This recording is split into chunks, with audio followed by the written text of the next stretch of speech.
بسم اللہ الرحمن الرحیم۔ خیال ٹی وی کے پروگرام اوزان کے ساتھ میں ہوں اجمل سروش۔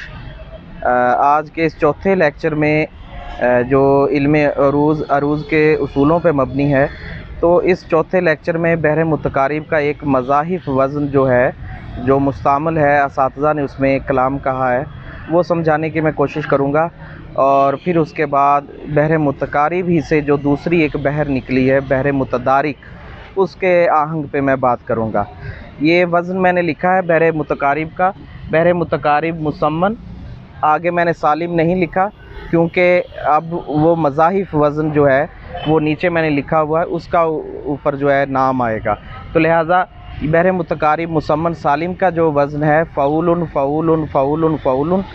ایک مصرع میں متقارب کے رکن فعول کی تکرار 4 بار ہے، اور ایک شعر میں 2 مصروں میں اس کی تکرار 8 بار ہے، تو لہٰذا یہ مسمن اس اعتبار سے۔ تو اب جو پہلا سالم وزن ہے متقارب کا 4 بار فعول فعول فعول فعول، اس کے پہلے اور تیسرے رکن پہ فعول پہ جو ضاف کا عمل ہوا ہے وہ ضاف ہے سلم، سے لام میم سلم۔ یہ میں لکھ دیتا ہوں، یہ ضاف بنے گا سلم، ضاف ہے سلم، سے لام میم۔ سلم کا معنی ہوتا ہے رکھنا، کرنا، سوراخ کرنا۔ تو اس کا عمل جو ہے یہ متقارب کے جو سالم وزن ہے پہلے فعول پہ ہوگا اور پھر تیسرے رکن فعول پہ ہوگا۔ اب اس سے مراد کیا ہے؟ اس سے مراد یہ ہے کہ فعول جو رکن ہے اس کا حرف اول جو ہے فے وہ گرا دینا ہے، تو باقی رہ جائے گا اولن، یعنی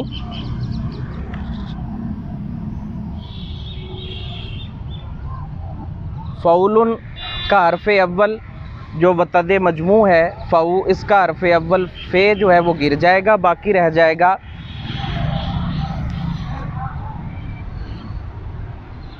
اولن۔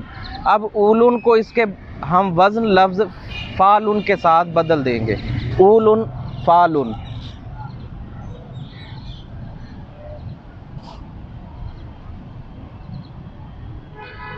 تو اس طرح یہ فعول میں سے رکن فالن حاصل ہوا۔ اب یہ آئے گا پہلی فعول کی جگہ پہ فالن اور پھر تیسرے فعول کی جگہ پہ فالن۔ تو اس طرح یہ نیا ایک ردھم جو آہنگ ہے وہ اس میں سے ضاف سلم کے ذریعے دریافت ہوا، اور یہ آہنگ بنا فالن فعول فالن فعول۔ اب دونوں طرح یہ اس کا تلفظ جو ہے وہ سننے میں آیا ہے، اساتذہ نے اسے دونوں طرح ادا کیا ہے، فعلن بھی کہا ہے اور فالن بھی کہا ہے۔ تو حرکت تبدیل فے پہ زبر ڈال دیں یا زیر ڈال دیں تو مراد یہ کہ حرف فے جو ہے وہ متحرک رہے گا، چاہے زیر کے ذریعے پڑھ لیں، فعلن پڑھ لیں، چاہے فالن پڑھ لیں۔ میں ذاتی طور پہ فالن کا قائل ہوں کہ فے پہ زبر کا قائل ہوں کہ یہی در حقیقت جو ہے اس لفظ کا اصل تلفظ جو ہے وہ فالن ہے، فالن فعول فالن فعول۔ اب اس میں علامہ اقبال کی معروف غزل ہے کہ ہر شے مسافر، ہر چیز راہی، کیا چاند تارے کیا مرغ و ماہی۔ ہر شے مسافر، ہر چیز راہی، کیا چاند تارے کیا مرغ و ماہی۔ تو اب اس کا ردھم جو ہے وہ ہے فالن فعول فالن فعول، یا فعلن فعول فعلن فعول۔ تو اب ہم نے کرنا یہ ہے کہ اس آہنگ میں کہنے کے لیے اب یہ ان ارکان کو سمجھنا ہوگا۔ اب یہ جو پہلا رکن ہے فالن، اب یہ 4 حروف پہ مبنی ہے، اور 4 حروف جو اعراب کے اعتبار سے آئے ہیں اس میں دوسرا اور چوتھا حرف جو ہے وہ ساکن ہے، اس پہ جزم ہے، پہلا اور تیسرا متحرک ہے، پہلے پہ زبر ہے فے پہ، اور لام جو تیسرا حرف ہے اس پہ پیش ہے، تو یعنی پہلا اور تیسرا متحرک ہے، دوسرا اور چوتھا ساکن ہے۔ تو اب اس اعتبار سے، اور فعول 5 حروف پہ مبنی ہے، فعو اس میں سبب ہے، اور فعو اس میں وتد مجموع ہے، فعو اس میں وتد مجموع ہے، اور لن اس میں سبب خفیف ہے۔ تو یہ 5 حروف پہ مبنی ہے فعول، اور 4 پہ فعلن ہے، تو 4 اور 5 یہ بن گئے 5 حروف اس کے اور 4 اس کے، تو یہ 9 کا ایک سیٹ بن گیا، 9 حروف پہ مبنی الفاظ آئیں گے۔ تو اس میں فعل فعول فالن فعولن، یہ ردم اس کا رہے گا، فالن فعولن فالن فعولن۔ ہر شے مسافر، ہر چیز راہی، کیا چاند تارے کیا مرغ و ماہی۔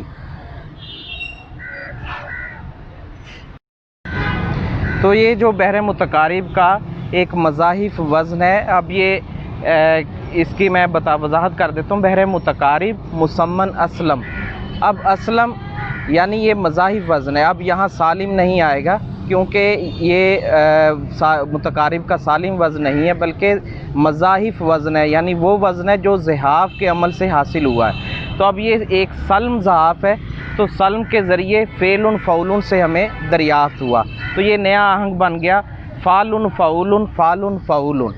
اور اس میں یہ علامہ اقبال کا شعر ہے، ہر شے مسافر ہر چیز راہی، کیا چاند تارے کیا مرغ و ماہی۔ اب اس کی تکتیب میں بتا دیتا ہوں، ہر شے فعلن، مسافر فعولن، ہر چیز فعولن، ہر چیز فعلن، زراہی فعولن۔ پھر سے سن لیں، ہر شے فعلن، مسافر فعولن، ہر چیز فعلن، زراہی فعولن، فعلن فعولن فعلن فعولن۔ تو میں نے یہ وضاحت کر دی تھی کہ چاہے فعلن کہہ لیں چاہے فعلن کہہ لیں، دونوں میں وزن کا کوئی فرق نہیں آئے گا، حرکت کا فرق ہوگا کہ فے پہ زبر ہو جائے گی فعلن اور زیر کے ساتھ فعلن۔ تو اسی طرح کیا چا کا چا فعلن، دتارے فعولن، کیا مر کا مر فعلن، و ماہی فعولن۔ تو اس میں یہ چیز ایک سمجھنے والی ہے کہ کیا کا جو حرف آتا ہے، کیا کا، اس میں سے کا شمار کرتے ہیں، اس میں یہ جو ہے وہ شمار نہیں کی جاتی عروض میں تقطیع کے دوران۔ اسی طرح چاند کا لفظ جو ہے یہ بھی فعل کے وزن پہ ہوتا ہے، اس میں نون غنہ جو ہے وہ شمار تقطیع نہیں ہوتا۔ تو یہ کیا چا دتارے کا مرغ ماہی، اب یہ جو ہے مرغ و ماہی لکھا ہوا، اس میں جو واو عاطفہ ہے یعنی دو اسموں کو ملا رہی ہے، ماہی اور مرغ کو، تو یہ واو عاطفہ بھی حرکت کی صورت اختیار کر جائے گی، غائن پہ پیش بن جائے گی، تو مرغ و ماہی، ٹھیک ہے۔ تو یہ مرغ و ماہی نہیں اسے کہنا، بعض اشعار میں اسے بطور حرف بھی شمار کر لیا جاتا ہے لیکن وہ غیر فصیح ہوتا ہے۔ فصیح یہ ہے کہ جو حرف عطف ہو یا حرف اضافت ہو، زیر ہو، اسے حرکت ہی شمار کیا جانا چاہیے، فصیح اساتذہ کے نزدیک اس طرح یہ طریقہ ہے۔ بعد میں دوسرے جو شعراء ہیں وہ اسے ایک حرف کے طور پہ بھی شمار کرتے ہیں، تو اس سے غلط تو نہیں ہوتا لیکن غیر فصیح ضرور ہو جاتا ہے۔ تو بحر متقارب کا مضاعف وزن بحر متقارب مسمن اسلم میں نے آج سمجھایا، جس کا وزن تھا فالن فعولن فالن فعولن، اور اقبال کی غزل کا ایک شعر بطور حوالہ بھی پیش کیا کہ ہر شے مسافر ہر چیز راہی، کیا چاند تارے کیا مرغ و ماہی۔ تو ہر شے فعلن، مسافر فعولن، ہر چیز فعلن، زراہی فعولن، کیا چا فعلن، دتارے فعولن، کیا مر فعلن، و ماہی فعولن۔ تو فالن فعولن فالن فعولن، تو یہ مضاعف وزن متقارب کا میں نے سمجھا دیا آپ کو۔ اب بحر متقارب ہی میں سے ایک اور بحر جو اسی کے ارکان کو کے اجزاء جو ہیں سبب اور وتد، ان کو مقدم اور مؤخر کرنے سے، آگے پیچھے کرنے سے ایک نئی بحر کا جو آہنگ ہمارے سامنے آتا ہے وہ ہے بحر متدارک مسمن سالم، بحر متدارک مسمن سالم۔ لیکن یاد رہے کہ بحر متدارک مسمن سالم جو ہے وہ خلیل کی ایجاد نہیں ہے، بلکہ یہ ان کے بعد جو عروضی آئے ابو الحسن اخفش، ابو الحسن اخفش، تو ابو الحسن اخفش نے یہ بحر متقارب میں سے دریافت کی اور متدارک نام رکھا۔ متدارک کہتے ہیں کسی کھوئی ہوئی چیز کا ملنا، گمشدہ چیز کا بازیاب ہو جانا، حاصل ہو جانا دوبارہ، جو ہے کھوئی ہوئی چیز کا ملنا متدارک کہلاتا ہے۔ تو اس کا وزن جو ہے وہ ہے فاعلن فاعلن فاعلن فاعلن۔ اب یہ متقارب میں سے کیسے حاصل ہوئی وہ میں نے نیچے اس کی وضاحت کر دی ہے کہ متقارب کا بنیادی رکن جو ہے فعولن، اس کے سبب اور وتد کو آگے پیچھے کرنے سے فاعلن جو رکن ہے وہ حاصل ہوا۔ اب اگر فعولن میں سے لن جو سبب خفیف ہے اسے وتد مجموع فو کی جگہ پر لے آئیں، یعنی اس کی حالت یہ ہو جائے فولن کی، لن فو، تو اب یہ کس ایک نئے رکن کا آہنگ ادا کر رہا ہے، وہ ہے فاعلن، لن فو فاعلن۔ تو لن فو کو ہم نے اس کے مانوس کرنے کے لیے ایک نئے رکن کے ساتھ تبدیل کر دیا فاعلن۔ تو اس طرح متقارب میں سے متدارک جو بحر ہے اس کا بنیادی وزن جو ہے وہ ہمیں یوں حاصل ہوا، بحر متدارک مسمن سالم، وزن ہے فاعلن فاعلن فاعلن فاعلن۔ تو بحر متدارک کی میں نے وضاحت کر دی کہ یہ کس طرح حاصل ہوئی، یہ بحر متقارب میں سے کیا تبدیلیاں کی گئیں جن کے ذریعے بحر متدارک کا جو وزن ہے فاعلن فاعلن فاعلن فاعلن حاصل ہوا۔ اب اس کی ایک مثال میں پیش کر دیتا ہوں۔ علامہ نادر جاجوی ہمارے لائل پور کے ایک عظیم شاعر گزرے ہیں، تو ان کی غزل کا مطلع ہے کہ زخم دل ہنس پڑا چاندنی رات میں، کون یاد آ گیا چاندنی رات میں۔ تو یہ اسی آہنگ میں فاعلن فاعلن فاعلن فاعلن، زخم دل فاعلن، ہنس پڑا فاعلن، چاندنی فاعلن، رات میں فاعلن، کون یا فاعلن، دا گیا فاعلن، چاندنی فاعلن، رات میں فاعلن۔ تو اس شعر کی میں لکھ کر بھی وضاحت کر دیتا ہوں کہ اس میں ایک دو لفظ ایسے ہیں جن کی تختی کے حوالے سے کچھ مسائل ہیں۔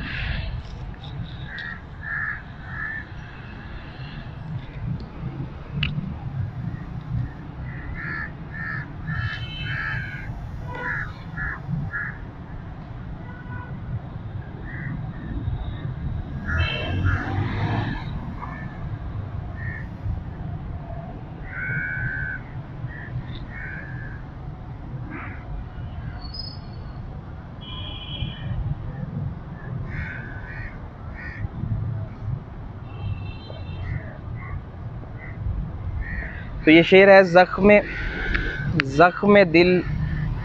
زخم دل ہنس پڑا چاندنی رات میں، کون یاد آ گیا چاندنی رات میں۔ اس میں لفظ ہنس اور چاندنی اور پھر آ گیا، یہاں میں تختی کے حوالے سے کچھ چیزیں بتا دیتا ہوں کہ لفظ ہنس جو ہے یہ نون غنّے کے ساتھ بولا جاتا ہے، لیکن اس میں یہ نون شمار نہیں کیا جائے گا، تو یہ ہنس فعل کے وزن پہ نہیں ہوگا بلکہ یہ فا کے وزن پہ ہوگا، ہس اسے بولیں گے، ہس۔ تو ہس جو ہے ہس بر وزن فا۔ تو اسی طرح چاندنی، لفظ چاند کی میں نے وضاحت کی کہ چاند میں نون غنّے کی ساؤنڈ بولی جاتی ہے لیکن عروض میں تختی کے دوران اسے شمار نہیں کیا جاتا، چاند لفظ شمار کیا جاتا ہے فعل کے وزن پہ۔ تو یہ المدہ جو ہے الف المدہ، الف ممدودہ بھی اسے کہتے ہیں، تو یہ دو الف کے برابر ہوتا ہے لیکن عروض میں اسے ایک الف کے برابر بھی شمار کر لیا جاتا ہے، یہاں ایک ہی الف آ رہا ہے۔ تو اب اس کی تختی یوں ہوگی، زخم دل فاعلن، ہنس پڑا فاعلن، چاندنی فاعلن، رات میں فاعلن، کون یا فاعلن، دا گیا، اب دا گیا، دا آ گیا نہیں، دا گیا، دال کے بعد الف المدہ کو دو الف کے برابر یہاں شمار نہیں کیا جائے گا۔ میں نے گزارش کی کہ الف المدہ جو ہے وہ ایک حرف کے طور پہ بھی، ایک الف کے طور پہ بھی شاعری میں مروج ہے، اسے شمار کیا جاتا ہے۔ تو دا گیا فاعلن، چاندنی فاعلن، رات میں فاعلن۔ تو آج بحر متدارک کا جو بحر متقارب کی کچھ مضاعف وزن جو ہے وہ بھی میں نے بتایا، اس کی وضاحت بھی کر دی، اور پھر بحر متقارب میں سے جو نئی بحر جو ہے متدارک کا آہنگ حاصل ہوتا ہے اس کی بھی وضاحت کر دی اور اگزامپل بھی دے دی ایک شعر کی۔ تو اب وہ دوست جنہوں نے ابھی تک اس چینل کو سبسکرائب نہیں کیا وہ سبسکرائب کریں اور علم عروض کے فروغ میں اپنا کردار ادا کریں، اور وہ دوست جو لیکچر میں شریک ہونا چاہتے ہیں، میرے ساتھ بیٹھ کر سمجھنا چاہتے ہیں، تو وہ ہم سے رابطہ کر لیا کریں، اور ہم جو ہے انہیں بتا دیا کریں گے کہ اس تاریخ کو اس جگہ لیکچر ہوگا، تو وہ وہاں بیٹھ کر شریک ہو کر بھی یہ لیکچر جو ہے وہ سمجھ سکتے ہیں۔ تو آج کا یہ لیکچر جو ہے یہاں اختتام پذیر ہوتا ہے۔ آپ احباب کا شکریہ۔ اللہ حافظ۔